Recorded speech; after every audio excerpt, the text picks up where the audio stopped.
Magsisimula na ang pagbusisi sa panukalang pondo ng gobyerno para sa 2026. Resolusyon para sa transparency and accountability ng pambansang pondo, pinagtibay na ng Senado. Si Daniel Manalastas sa report.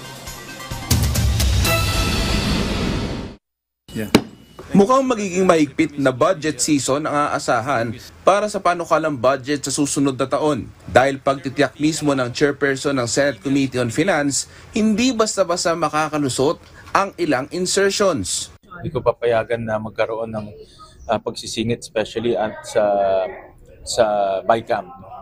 Yung BICAM will be limited to disagreeing provisions, including Chacha, dahil hindi naman napag-usapan yan.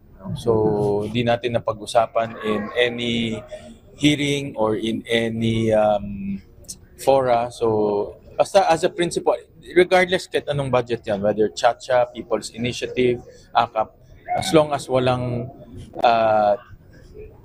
detailed plan at it wasn't a proposed plan from the executive, hindi natin pwedeng payagan na bigla nilang siya mapapasok sa BICAM. Ayon kay Gatchalian, nire-respeto niya ang mga prioridad ng Pangulo, pati na ang mga gusto nitong proyekto na maimplementa.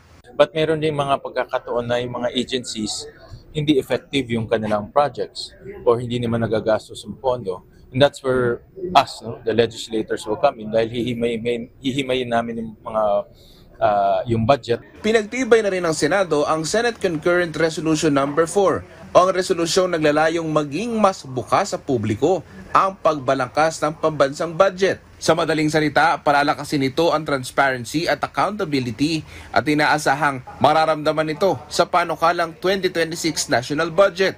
Base sa resolusyon, sisiguraduhin na lahat ng deliberasyon ng budget, pati na ang Bicameral Conference Committee, ay magiging bukas para mapanood ng publiko ng naka-livestream. To upload the matrix, it will be transparent to the public.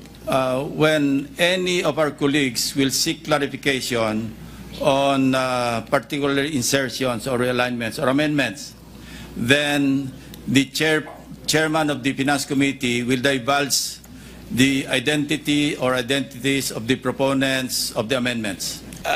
The